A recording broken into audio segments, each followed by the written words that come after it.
ആറന്മുള വിമാനത്താവളത്തിനായി ഭൂമി നികത്തേണ്ടതിനെക്കുറിച്ച് മന്ത്രി കെ ബാബു പറഞ്ഞത് ഇങ്ങനെ: റൺവേക്കുള്ള സ്ഥലം മാത്രമേ നികത്താവൂ.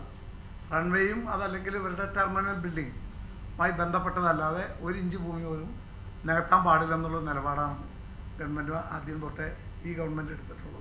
എന്നാൽ എത്ര ഏക്കർ ഭൂമി നികത്തേണ്ടി വരുമെന്ന് തീർത്തു പറയാൻ മന്ത്രിക്കായില്ല. അന്താരാഷ്ട്ര വിമാനത്താവളത്തിന്റെ നിബന്ധനകൾ പ്രകാരം 500 ഏക്കറെങ്കിലും ഭൂമി നികത്തേണ്ടി വരുമെന്നാണ് വിലയിരുത്തപ്പെടുന്നത്. ഇങ്ങനെ നികത്താൻ നെൽവയൽ നീർത്തട സംരക്ഷണ നിയമത്തിൽ ഇളവ് നൽകേണ്ടി വരും. എന്നാൽ ഇക്കാര്യം വ്യക്തമാക്കാൻ മന്ത്രി തയ്യാറായില്ല. ആവശ്യമായ ഭൂമി മണ്ണിട്ട് നികത്താൻ സർക്കാരും കമ്പനിയുമായി ധാരണയിലെത്തിയതായാണ് വിവരം. വിമാനത്താവളത്തിനായി KGS ഗ്രൂപ്പ് വാങ്ങിയ ഭൂമിയിൽ ഒരു ഭാഗം മിച്ച ഭൂമിയായി നോട്ടിഫൈ ചെയ്തിട്ടുണ്ട്.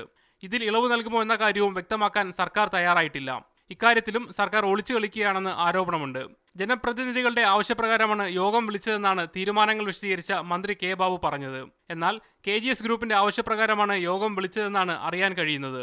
ആറന്മുള വിമാനത്താവളത്തിനായി സർക്കാർ ധൃതി പിടിച്ച് നീങ്ങുകയാണെന്നാണ് ഇന്നത്തെ യോഗവും അതിലെ തീരുമാനങ്ങളും വ്യക്തമാക്കുന്നത്. മീഡിയ 1 തിരുവനന്തപുരം.